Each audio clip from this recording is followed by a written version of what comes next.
तो स्टूडेंट्स आज शुरू करते हैं हम पुली प्रॉब्लम। बहुत एग्जामों में क्या होता है कि आपके पुली बेस्ड क्वेश्चंस आते हैं और बच्चे जो है इसमें बहुत ज्यादा कंफ्यूज रहते हैं। तो आज उस कंफ्यूजन को हम बिल्कुल दूर कर देते हैं और सिंपली वे में आपको बताते हैं कि किस तरह से पुली प्रॉब्लम्स को सॉल्व करते हैं। तो चलिए बोर्ड पे इसको सॉल्व करके देखते हैं। देखिए हमारे पास यहाँ क्या है, एक पुली बनी हुई है और इस पुली के ऊपर ये रोप्स है, ये रोप्स इस तरह से। और तुमने देखा होगा क्वेश्चंस में क्या होता है कि यहाँ पर कुछ वेट हैंग रहते हैं। जैसे ये हमारे पास दो वेट इस तरह से हैंग है, एक वेट हमारा यहाँ है, ठीक है। तो अब ये जो दो वेट हैं, अब पुली प्रॉब्लम में क्या होता है कि वेट जो हैंग होते हैं और एक स्ट्रिंग के साथ बंधे हुए होते हैं और एक पुली के ऊपर वो ओवर दिस पुली ये इसके ऊपर चल रहे होते हैं, यानी कि इसके ऊपर ये मूविंग स्टेट में होते हैं, ठीक। क्योंकि ये ऊपर नीचे जा सकते हैं, पुली के ऊपर रोल करते हैं। तो अभी क्वेश्चन को कैसे सॉल्व करते हैं। मान लीजिए हमारे पास ये वेट है, तो देखिए अब क्या है कि ये स्ट्रिंग है, ये स्ट्रिंग है। अब ये दो स्ट्रिंग हमारे पास जो है, तो इस स्ट्रिंग में क्या है कि मान लीजिए इसका मास है हमारे पास m1 और इसका मास है डियर स्टूडेंट्स m2। तो देखो जब ये स्ट्रिंग, क्योंकि नेचुरली आपको दिख रहा है ये डाउनवर्ड जा रही है और ये अपवर्ड जा रही है, तो देखो अभी इस पोर्शन में ये पार्ट जो है, इस वेट, ये वेट और ये वेट, इन दोनों में क्या हो रहा है कि m1g, क्योंकि ये इस सपोर्ट से, पुली की सपोर्ट से नीचे है, तो इसका इफेक्ट होगा अंडर द ग्रेविटी, इसमें भी अंडर द ग्रेविटी। तो इसमें क्या है m1g और यहां पे हमारे पास आ गया टेंशन T। तो देखो टेंशन T, इसका मतलब ये हुआ कि अब हमारे पास ये जो m1g डाउनवर्ड फोर्स है, ये फोर्स कम हो रहा है और ये फोर्स ज्यादा हो रहा है। अगर ये फोर्स ज्यादा हो जाता तो ये स्ट्रिंग जो है यहां से टूट जाती, यानी कि रोप ही कहीं या रस्सी कहीं वो टूट जाती है डियर स्टूडेंट्स। ऐसे ही यहां पर है, तो यहां पर भी एक टेंशन बनी हुई है और ये हमारे पास है m2g। अब यहां पर हो क्या रहा है कि यदि हम ये देखते हैं बोर्ड पे कि इसके सपोर्ट जो है, इस यहां पर ये एक्सेलरेशन a से इसकी सपोर्ट के साथ में डाउन हो रहा है और अप हो रहा है। क्या जो आपकी पुली है वो पुली इन रोप की मदद से ये इसके ऊपर घूम रही है, ये डाउनवर्ड डायरेक्शन में। तो ये वेट है, जैसे मान लीजिए 5 kg का वेट यहाँ पर है और 7 kg का वेट यहाँ पर है डियर स्टूडेंट। तो क्या होगा, 7 kg का वेट जो है वो डाउनवर्ड डायरेक्शन में जाएगा, क्योंकि इसको ये ड्रैग करेगा, खींचेगा और इस सपोर्ट पे खींचेगा। ये हमारे पास एक पुली हो गई। तो डियर स्टूडेंट्स अब क्या करते हैं इसमें, और यहाँ पे जो इसका देखो तीन तरह के फोर्सेस यहाँ पे लगे हुए हैं। इफ फोर्स को यदि फोर्स से माइनस करेंगे तो हमारा फोर्स ही बचेगा, ठीक है। तो इस केस को यहाँ ध्यान रखते हुए देखते हैं कि फिगर को हम इस तरह बनाते हैं कि जैसे T is greater than minus m1g और इन दोनों का जो रिजल्टेंट है, वो रिजल्टेंट है आपके पास m1a। ये हमारे पास इक्वेशन बन गई डियर स्टूडेंट्स 1। ऐसे ही आपको न्यूमेरिकल्स में करना है। देखें अब इस केस में देखें कि m2 ग्रेटर है, इस केस में टेंशन T ग्रेटर है, यानी कि द फोर्स ग्रेटर है, क्योंकि T से हम शो कर रहे हैं। तो T is greater than m1g, तभी ये T इसको ऊपर लेके जा रहा है इस वेट को। अब यहाँ क्या है, m2g ग्रेटर है और टेंशन T स्मॉलर है। तो यहाँ देखते जरा हम क्या करेंगे कि m2g माइनस और टेंशन T यहाँ स्मॉल हो गया, इज इक्वल टू m2a। ये हमारे पास, अगर हम इस दोनों पोर्शन को हम अलग अलग भी दिखा सकते हैं यहां से, तो एक के लिए लिखेंगे m1a, दूसरे के लिए लिखेंगे m2a, ठीक। क्योंकि हम ऐसे देखेंगे कि फोर्स F निकालना है, तो मान लीजिए F डैश माइनस F, तो क्या हुआ, फोर्स में से फोर्स को निकाला तो रिजल्टेंट हमारे पास फोर्स ही बचा डियर स्टूडेंट्स। तो अब क्या करना है हमें, अब इसमें एक तो एक्सेलरेशन निकालना है कि किस एक्सेलरेशन से ये नीचे की तरफ आ रहा है। तो हम इक्वेशन फर्स्ट और सेकंड को लिखेंगे, ऐड करेंगे, तो लिखेंगे adding equation first and second. तो देखो जरा हम इसको ऐड करेंगे तो क्या होगा, T minus m1g plus m2g and minus T is equal to, यहाँ पर हो जाएगा m1 प्लस m2 और यहाँ पर a हमारे पास कॉमन आ गया। तो देखो T से T विल कैंसिल आउट क्योंकि पॉजिटिव नेगेटिव है, अब ये बच गया m1 प्लस m2a, तो डियर स्टूडेंट्स इसको हम लिख सकते हैं m2 माइनस m1, इसका g यहां से कॉमन ले लें, इज इक्वल टू यहां लिख लें हम m1 प्लस m2। तो डियर स्टूडेंट्स क्या है, किस एक्सेलरेशन से ये नीचे की तरफ आ रहा है तो हम इसको निकाल सकते हैं, तो a की वैल्यू को हम निकाल सकते हैं। तो देखना इसको मैं यहां से हटा दूं तो रिजल्टेंट देखने क्या आएगा, a is equal to m2 minus m1 divided by m1 plus m2g। तो देखो यहां से तो हमें सिर्फ एक्सेलरेशन पता चल गया, ठीक है डियर स्टूडेंट्स। बहुत सिंपल प्रॉब्लम्स होती है, कोई भी न्यूमेरिकल्स आप इसको इस बेस पे सॉल्व करके देखना, सॉल्व नहीं होगा तो मुझे आप कमेंट बॉक्स में डालना, मैं उसका जवाब दूंगा। तो क्या उसका और तरीका हो सकता है वो भी मैं आपको बताऊंगा, उसके एलिटर मेथड्स क्या हो सकते हैं वो भी आपको बताऊंगा। तो देखिए अब हम इस इक्वेशन को यहां से रफ करते हैं, इसको हटाते हैं और ए तो हमने यहां से निकाल लिया। अब देखो अब इक्वेशन फर्स्ट को सेकंड से डिवाइड करते हैं, तो हमारे पास डियर स्टूडेंट्स क्या आएगा, equation first divided by second. तो देखें t minus m1g divided by m2g minus t is equal to, यानी कि m1a और यहाँ हो गया m2a, तो a से विल कैंसिल आउट। अब ये रिजल्ट मैं यहाँ से हटा रहा हूँ, ये इक्वेशन यहाँ से मैंने हटा दी। अब हमारे पास बच गया t माइनस m1g, तो मैं इसको क्रॉस मल्टीप्लाई कर रहा हूँ, तो m2 minus m1 m2g is equal to, यहां से किसको करते हैं m1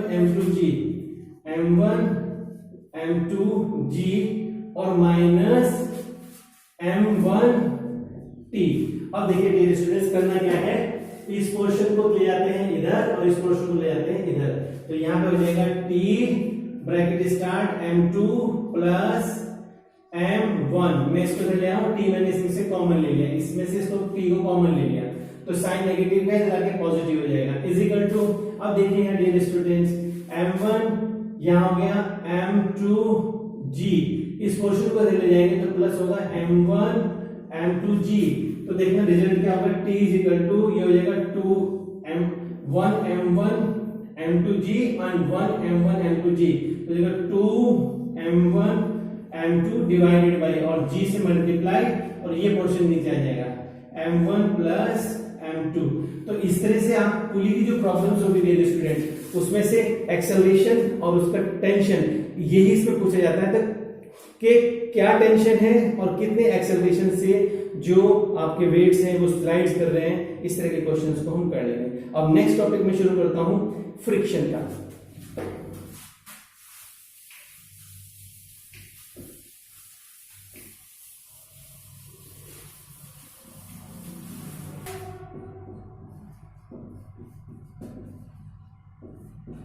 तो देखिए फ्रिक्शन क्या होता है कि फ्रिक्शन के बिना कोई भी काम करना असंभव हो जाता है। जैसे हम रोड पे नहीं चल सकते फ्रिक्शन के बिना, हम बोर्ड पे लिख नहीं सकते विदाउट फ्रिक्शन, हम कॉपी पे नहीं लिख सकते विदाउट फ्रिक्शन। तो अब अगर ऐसी प्रॉब्लम्स है कि हम फ्रिक्शन के बिना कुछ कर ही नहीं सकते, तो इसको हमें समझना बहुत जरूरी है, क्या फ्रिक्शन होता है। देखिए फ्रिक्शन तब होता है जब दो बॉडी जो है वो एक दूसरे के ऊपर स्लाइड करती है। तो अब स्लाइड करने से क्या होगा, यदि हम एक बॉडी को दूसरी बॉडी के ऊपर स्लाइड कराते हैं, तो देखिए इसका सरफेस खुरदुरा सरफेस है, इरेगुलरिटीज इसके अंदर है, ऐसे ही कुछ इरेगुलरिटीज हाथ के अंदर भी है। क्योंकि यदि हम साबुन लगाएं या ग्रीस लगाएं तो देखो वो इसके अंदर जो ग्रूव्स बने होते हैं, उन ग्रूव्स में यानी कि जो इरेगुलरिटीज होती हैं उसके अंदर वो फंस जाती हैं। ठीक है, अब हम इसको स्लाइड कराएंगे तो हमें फोर्स लगाना पड़ेगा, लेकिन हम ये फील करेंगे कि एक फोर्स अपोजिट डायरेक्शंस में लग रहा है, तो उसे ही हम फोर्स ऑफ फ्रिक्शन कहते हैं। तो इसलिए क्या कहेंगे इस चीज को कि the opposing force that is set up between the surfaces of contact when one body slides over the other body. देखिए मान लीजिए हमारे पास यहाँ एक सरफेस है और इस तरह का सरफेस बना हुआ है, ठीक है। अब एक और बॉडी है जो हमारे पास यहाँ पर रखी हुई है, तो उसके अंदर जो ग्रूव्स होंगे वो ग्रूव इसके अंदर फंस जाएंगे ऐसे करके। अब इस कंडीशन में हमें क्या होगा, यदि हम इस ऑब्जेक्ट को इसके ऊपर object A and object B, तो it is very difficult to overcome this force. यानी कि इस फोर्स से निकलने के लिए उसको फोर्स ज्यादा अप्लाई करना पड़ेगा, क्योंकि फोर्स ऑफ फ्रिक्शन लग रहा है बैक साइड डायरेक्शन में, अपोजिट डायरेक्शन में लग रहा है। तो दो तीन तरह की चीजें होती हैं, दो तीन तरह के फ्रिक्शंस होते हैं, उसको हम समझेंगे। तो एक तो हम ओल्ड थ्योरी की बात करते हैं, एक हम करते हैं मॉडर्न थ्योरी की बात। तो पहले ओल्ड थ्योरी की बात करता हूं। ओल्ड थ्योरी में क्या है, ये इरेगुलरिटीज है। कूलम्ब्स ने कहा कि ये जो इरेगुलरिटीज है ये इनके बीच में एक तरह से इंटरलॉकिंग हो जाती है। जैसे हमारे हाथ की जो फिंगर्स है, यदि हम उसको इस तरह से फंसा लें और ऐसे फोर्स लगाएं तो it will very difficult to overcome this force of friction. तो हम फोर्स अप्लाई कर रहे हैं, लेकिन एक उंगली जो है दूसरी उंगली को अपोजिट डायरेक्शन में फोर्स लगा रही है। तो माय डियर स्टूडेंट्स, इसे बोलते हैं हम ओल्ड थ्योरी। इस ओल्ड थ्योरी में कहा गया है कि जो इरेगुलरिटीज होती है, गड्ढे होते हैं, जो रफ सरफेसेस होते हैं, वो एक दूसरे को फंसा लेते हैं अपने अंदर, ठीक है, इंटरलॉकिंग कर लेते हैं। इसी चीज को हम बोलते हैं आपका यहाँ पर फोर्स ऑफ फ्रिक्शन यहाँ पे लग रहा है, ठीक। अब आता है हमारे पास मॉडर्न थ्योरी। मॉडर्न थ्योरी में ऐसा कहा गया है कि जो एटम्स और मॉलिक्यूल्स होते हैं, यानी कि एक बॉडी ए है, एक बॉडी बी है, एक सरफेस हमारे पास ये है, एक सरफेस हमारे पास ये है, तो इन और जितनी भी बॉडीज होती है वो एटम्स और मॉलिक्यूल्स से मिलकर बनी होती है।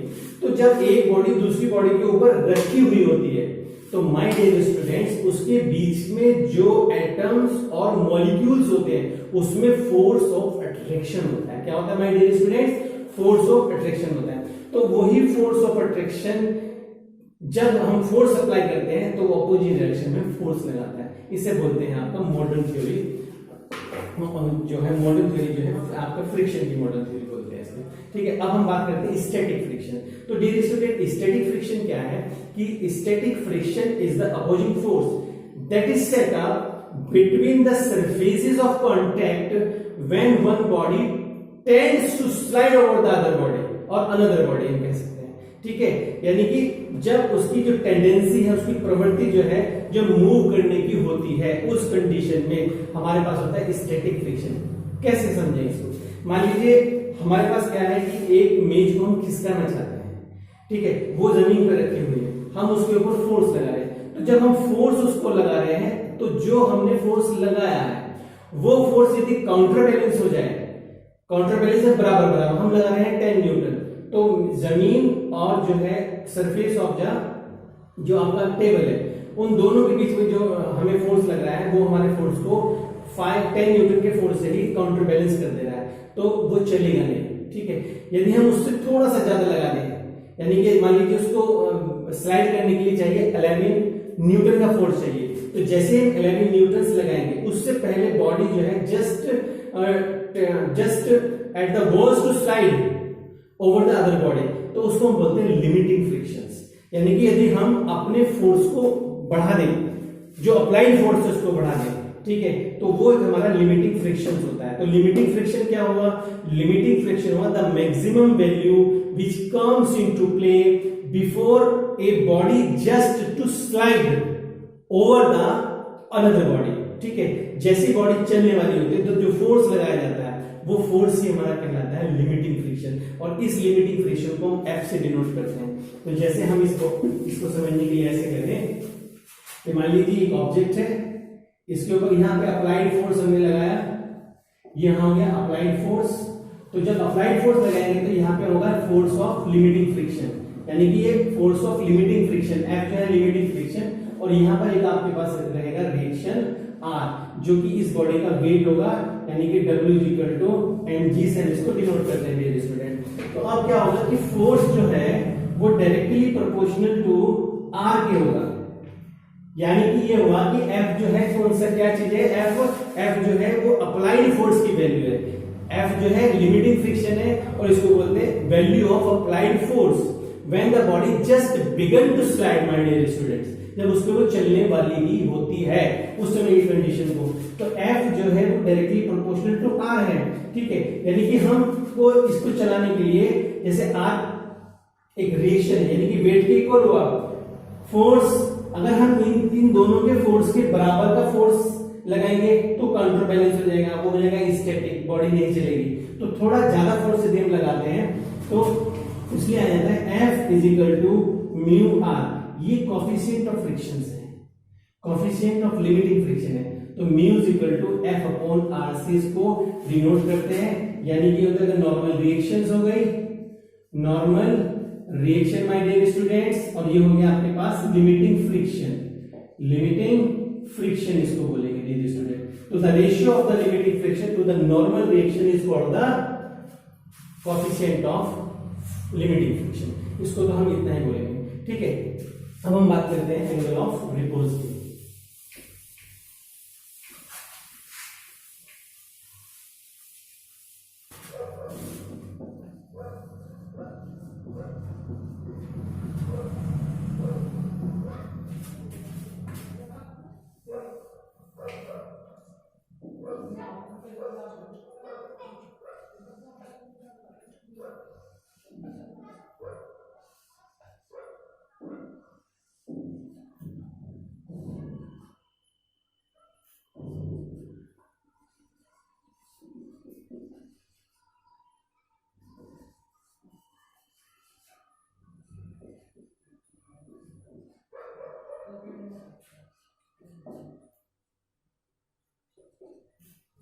तो एंगल ऑफ रिपोज को समझना बहुत ही आसान है, बहुत ही सिंपल है। तो the angle of the inclined plane at which a body placed on it, हमने एक बॉडी इस पे रखी है, ये इंक्लाइंड प्लेन है, इसके ऊपर रखी है, और ये बॉडी जो है इस कंडीशन में अभी रुकी हुई है, but this object just begins to slide, ये स्लाइड होने ही वाला है, यानी कि उसको बोलते हैं उस कंडीशन में कि व्हेन द बॉडी, जैसे अभी क्या है कि अगर हम इसको ऐसे समझेंगे कि मान लीजिए मेरा ये हाथ है, ठीक है, अभी मैंने इस हाथ पे एक ऑब्जेक्ट को रख दिया है, अभी ये ग्राउंड स्टेट पे रखा हुआ है, ये बिल्कुल हॉरिजॉन्टल है, ये ऑब्जेक्ट भी हॉरिजॉन्टल में। अब जैसे जैसे मैं इसको धीरे धीरे बढ़ाऊंगा, ठीक है, एक कंडीशन ऐसी आएगी कि ये गिरने लगे, गिरने वाला होगा, तो जिस समय ये गिरने वाला होता है, यानी कि at the goes to slide along the horizontal along the inclined plane के ऊपर जब गिरने वाला होता है, तो जब यहाँ एंगल बना है थीटा, यहाँ भी एंगल थीटा, यानी कि यहाँ तो बैलेंस कंडीशन है माय डियर स्टूडेंट, अभी ये ऑब्जेक्ट गिर नहीं रहा है, गिरने वाला है। अगर हम ऐसे थीटा थोड़ा सा बढ़ा दें तो immediately it will fall, it will slide along the inclined plane, तो ये नीचे गिरने लगेगा माय डियर स्टूडेंट्स। तो इसी चीज को हम बोलते हैं आपका एंगल ऑफ रिपोज, जब ये कंडीशन इक्वल हो जाती है। तो इसको समझने के लिए हम क्या करते हैं, ये जो हमारा वेट है, यानी कि वेट जो mg है, इस mg वेट को हम दो कंपोनेंट में तोड़ देते हैं, एक कंपोनेंट है mg cos थीटा, एक है mg sin थीटा। और देखिए ये अप्लाइड फोर्स है, इधर हम अप्लाइड फोर्स यानी कि लिमिटिंग फ्रिक्शन है यहाँ पर, और लिमिटिंग फ्रिक्शन को बोलते हैं अप्लाइड फोर्स। अब ये बॉडी जब हम ऊपर की तरफ लेके जा रहे हैं, अभी ये कंडीशन यहाँ पर क्या है डियर स्टूडेंट्स, ये जस्ट रुकी हुई है, बस इसका ऐसा मोमेंट बनने वाला है कि गिरने ही वाली है। उस कंडीशन में मान लीजिए एक बच्चे को हमने एक मेज पे खड़ा किया और मेज पे हम उसको टिल्ट कर रहे हैं बच्चे को, तो जब बच्चा just at the worst to slide, उस समय इसका मतलब ये हुआ कि आपने एंगल को थोड़ा इंक्रीज कर दिया है, ठीक है। तो सीधे सीधे से यहाँ देखते हैं कि ये फोर्स इस फोर्स से बैलेंस हो गया है, यानी कि हम कहेंगे F is equal to mg sin theta, equation first. अब ये है नॉर्मल रिएक्शंस R, ये नॉर्मल रिएक्शंस R जो है ये इससे बैलेंस हो रखी है यहाँ पर mg cos theta, equation second. तो डियर स्टूडेंट्स इसको हम डिवाइड करते हैं तो F अपॉन R और mg से mg विल कैंसिल आउट, तो ये बन जाएगा हमारे पास tan थीटा। अब देखिए tan थीटा और F अपॉन R, अब F अपॉन R जो है वो लिमिटिंग फ्रिक्शन का कोएफिशिएंट ऑफ लिमिटिंग फ्रिक्शन है। अब इसका मतलब ये हुआ कि म्यू इज इक्वल टू आपके पास हो गया यहाँ पर tan थीटा। इसको आप यहाँ ध्यान दें, ये इक्वेशन हमारी बन गई थर्ड इक्वेशन, तो यह ध्यान देने की बात है। अब हमें करना है mu is equal to tan alpha. देखिए म्यू इज इक्वल टू होता है tan अल्फा, तो इसका मतलब क्या हुआ, इसका मतलब ये हुआ the coefficient of static friction is equal to the tangent of the angle of friction, equal to the tangent of the angle of friction. तो म्यू इज इक्वल टू हो गया tan अल्फा, तो डियर स्टूडेंट म्यू की जगह आप डाल दीजिए tan alpha, तो डियर स्टूडेंट्स तो tan alpha is equal to tan theta, तो ये हो गया alpha is equal to theta. तो इसको हम बोलेंगे कि जो आपका एंगल ऑफ रिपोज है, angle of repose is equal to the angle of friction. तो इसको ध्यान रखेंगे, angle of repose is equal to the angle of friction. तो माय डियर स्टूडेंट, आज के लिए इतना ही। Like my videos, share my videos and subscribe my channel, and if you have any problem related to the physics, so write me in the comment box. I try to solve your problems. Thank you very much. We will see in the next video.